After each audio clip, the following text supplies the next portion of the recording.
Ah, vous êtes là. Bonjour.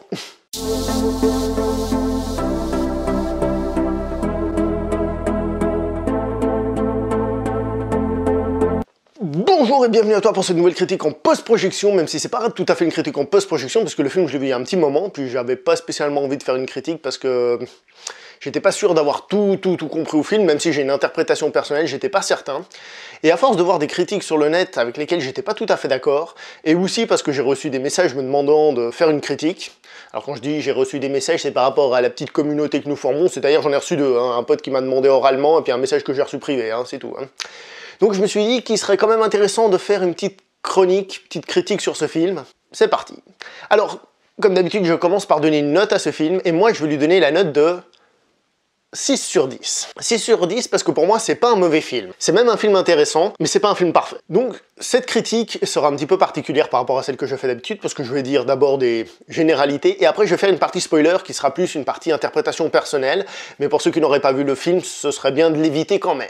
Donc, film réalisé par James Ponsoldt avec Emma Watson et Tom Hanks, qui nous parle un peu de toutes les dérives technologiques que nous avons actuellement, Facebook, Apple et compagnie. D'ailleurs, nous sommes tout à fait d'accord pour dire que la société, l'entreprise qui s'appelle The Circle dans le film, c'est une représentation de toutes ces sociétés, Apple, Facebook, Google, tout est compris là-dedans, c'est un pack général pour dénoncer tout ça en même temps. Et d'ailleurs, pour avoir vu un reportage il y a longtemps sur Google, je peux dire que la représentation est très correcte. En tout cas, vous savez, ce côté, une ville dans l'entreprise, vous savez, tout le monde est dehors, il y a des cours de yoga, des cours de machin, différents restaurants, tout ça, de ce que j'ai vu dans le reportage, c'est tout à fait vrai. Donc le film est une critique des nouvelles technologies qui restreignent nos libertés, ainsi que des grosses entreprises. Alors pour moi c'est une bonne chose parce que c'est un sujet intéressant qu'il faut développer. Par contre, je trouve que c'est un petit peu facile de nos jours. C'est un peu genre Facebook c'est pas bien et tout ça. Certes, c'est vrai, et c'est pas plus mal de le redire sans doute à certaines personnes, mais bon, c'est un peu, comme j'ai dit, facile. Cependant, comme on peut le voir à gauche à droite sur internet, le film a vraiment de la peine à faire passer son message. Beaucoup disent que ce film soit fait très mal passer son message, soit carrément n'a carrément pas de message, quoi. Il fait que de dénoncer, puis c'est tout. Alors toute proportion gardée, je tiens à préciser qu'il y a des films qui ne racontent pas tout, qui vous racontent des choses et qui vous laissent trouver votre propre fin, qui vous laissent comprendre ce qui se passe. Il y en a qui sont juste considérés comme les plus grands films de l'histoire du cinéma, je pense à 2001, l'Odyssée de l'espace. Je me souviens aussi du réalisateur du Ruban Blanc, je me rappelle plus de son nom par contre, qui avait dit un truc du genre « Un film n'est jamais une œuvre finie, elle ne se finit que dans la tête des spectateurs ». C'est-à-dire c'est eux qui, en voyant le film, finissent le travail et comprennent à leur façon le film. Je suis pas en train de dire que le film est un chef-d'œuvre, mais je suis en train de dire que parfois le fait que le film ne donne pas de solution, qu'il ne vous explique pas tout avec un tableau. Alors, règle numéro 1, numéro 2, des fois c'est pas forcément un défaut non plus. La réalisation de James Ponsoldt, je pense que c'est comme ça que ça se dit, et moi je la trouve bien, elle est plutôt élégante, elle arrive à mettre en avant certaines choses, il arrive bien à faire ressortir justement le malaise, etc. Moi j'ai trouvé que c'était très correct à ce niveau-là. Au niveau des interprétations, Tom Hanks joue un Steve Jobs, donc il la joue à la cool, comme ça. Et il le fait bien, mais bon, Tom Hanks, on sait que c'est un très bon acteur, donc à ce niveau-là, il n'y a pas de souci. Emma Watson, par contre, elle a été très critiquée, entre autres, sur ce film. Et je peux comprendre pourquoi les critiques, mais justement, c'est lié un peu à la partie spoiler, selon moi, parce que les gens ne comprennent pas trop le personnage. Je suis pas sûr de le comprendre non plus, mais au moins, j'ai une idée qui me correspond à moi. C'est déjà pas mal. Donc voilà, ici ça arrête la partie no spoil, vous voyez, j'ai pas dit grand chose, simplement que c'est un film que je trouve intéressant mais un peu facile.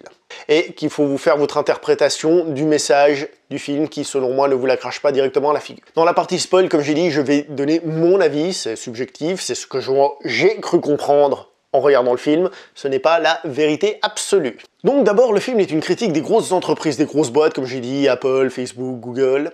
Et il est intéressant de voir que par exemple le personnage d'Emma Watson est super contente de rentrer dans une telle boîte parce qu'elle a une super réputation. Alors à mon avis là on parle de toutes les grosses boîtes. C'est rentrer dans une boîte qui a de la réputation, c'est cool, ça nous fait bien voir socialement, c'est génial. D'ailleurs les parents sont aussi très contents, ils arrêtent pas de s'en vanter, etc. Et le personnage d'Emma Watson a une amie dans cette boîte qui est assez gradée d'ailleurs, qui elle aussi la présente en mode c'est trop cool, la boîte elle est géniale, regarde, blablabla. Donc il y a ce côté un peu frime qu'ont les gens à vouloir travailler dans une boîte réputée, parce que vous voyez, ça le fait. Sauf que, dans cette boîte, qu'est-ce qu'on a? On a le personnage d'Emma Watson qui, quand il travaille, il y a des stats qui s'affichent. Alors comme j'ai dit, j'ai vu le film il y a quelques temps, donc je crois que c'était des pourcentages. Et quoi qu'elle fasse, donc ce pourcentage dit si elle travaille bien ou pas bien, ce qui veut dire qu'elle est toujours contrôlée, toujours sous pression. Donc cela favorise de 1 la concurrence, et de 2 cela favorise la pression de ne pas faire une erreur. Tout ce que tu fais est classé, contrôlé, filmé, tout ce que tu veux. Super. Le personnage de l'ami d'Emma Watson, qui est d'ailleurs interprété par Karen Gillan, qui elle d'entrée de jeu lui dit « Waouh, la boîte elle est trop cool, elle est comme ça, et qui te dit d'entrée de jeu qu'elle fait des heures sup, elle travaille au-dessus de ses limites humaines. D'ailleurs par la suite dans le film elle fait carrément un burn-out, montrant qu'elle en peut plus, les vannes ont lâché. Mais qu'est-ce qui se passe? Tout de suite derrière il y a quelqu'un qui va être content de reprendre le poste parce que c'est dans une boîte justement de renommée, et avoir un poste important et pouvoir se la montrer devant tout le monde. Vous voyez un peu la petite critique qu'il y a là derrière? Au niveau du côté surveillance technologique que balance le film, alors c'est intéressant parce qu'à chaque fois qu'on montre une nouvelle technologie d'espionnage, en gros, à Emma Watson, on voit qu'il y a un malaise, qu'elle n'est pas contente, et puis après elle accepte. Et les gens, ils n'ont pas compris, ils se sont dit, est-ce que la morale du film, ce serait, ok, t'es pas d'accord, mais finalement accepte parce que c'est bien, tu vas voir. Moi j'ai plutôt vu le contraire, le fait que nous soyons en fait des moutons. Le fait qu'on nous présente des technologies qui on sait qu'ils vont nous fliquer, et nous les acceptons. Facebook, par exemple, on sait parfaitement qu'ils revendent nos informations, mais on l'utilise. Un téléphone portable. Tout le monde sait qu'il y a un GPS qui nous traque partout, qu'il y a des micros qui peuvent nous enregistrer, des caméras qui peuvent nous enregistrer, et on se bat pour acheter le nouveau téléphone, à un prix exorbitant. Donc en fait, nous sommes des collaborateurs de la situation. Nous savons que c'est pas bien, mais nous y allons quand même. À l'époque, les gens avaient peur d'être surveillés. Maintenant, ce qui est fort, c'est que c'est les gens qui se surveillent eux-mêmes et qui fournissent eux-mêmes les informations. À mon avis, c'est ça que le film critique. Le fait que les gens disent « c'est pas bien, mais je le fais ». Le film parle aussi vite fait des vlogs, donc les vlogs c'est les gens qui se filment comme ça, un peu comme moi, leur vie de tous les jours, ils montrent leur vie de tous les jours, ils mettent ça sur internet, c'est un peu la télé-réalité 2.0, qui réunit je sais pas combien de vues sur YouTube justement, qui montrent la vie de tous les jours, c'est du voyeurisme, c'est du pur voyeurisme, et encore une fois, ce sont les gens qui collaborent eux-mêmes, qui se filment et qui sont contents de se filmer. Salut, enchanté. Nous avons le gourou interprété par Tom Hanks qui arrive et qui fait ses présentations devant tout le monde, devant tous ses disciples, qui quand il arrive, ils applaudissent à tout ce qu'il dit, et puis on le voit qu'il est en train de dire « J'ai inventé une nouvelle super caméra qui sera mise partout, vous serez surveillés tout le temps, ouais !» Et tout le monde applaudit, tout le monde est content, tout le monde est dedans, tout le monde est à fond dedans. Ensuite, nous avons aussi le personnage d'Emma Watson qui se prête au jeu, blablabla, qui après commence à proposer, vous savez, le truc des élections. Elle propose un système encore plus dictatorial des entreprises, parce qu'elle se prête au jeu, finalement les gens se prêtent au jeu. Donc voilà, pour moi c'est ça le message du film, c'est que les gens se prêtent au jeu d'eux-mêmes. C'est pas bien, mais c'est eux qui collaborent.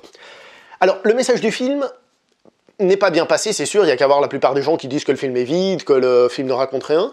Et peut-être qu'ils ont raison, hein, après tout j'en sais rien, moi c'est une interprétation personnelle. Mais quoi qu'il en soit, ça veut dire que le message du film est mal passé, et donc que s'il voulait dénoncer ça, c'est qu'il l'a pas fait super bien pour que les gens comprennent. Quand tu dénonces un message et que les gens ne comprennent pas le message, c'est qu'il y a un petit souci. Certains dénoncent aussi le fait que le film ne donne pas de solution. Pour moi c'est simple, c'est parce que c'est un film purement pessimiste. C'est un film qui te dit, voilà, les gens collaborent, et en plus ils sont contents de le faire. Donc il est possible que je me trompe et que ce ne soit pas du tout le message que voulait faire passer le film. Quoi qu'il en soit, c'est comme ça que j'ai cru le comprendre. Et ça tombe bien parce que je trouve que ça colle plutôt bien au film. C'est tout pour cette critique en post-projection, j'espère qu'on se reverra bientôt pour une prochaine critique en post-projection. Jusque là, portez-vous bien, et à la prochaine!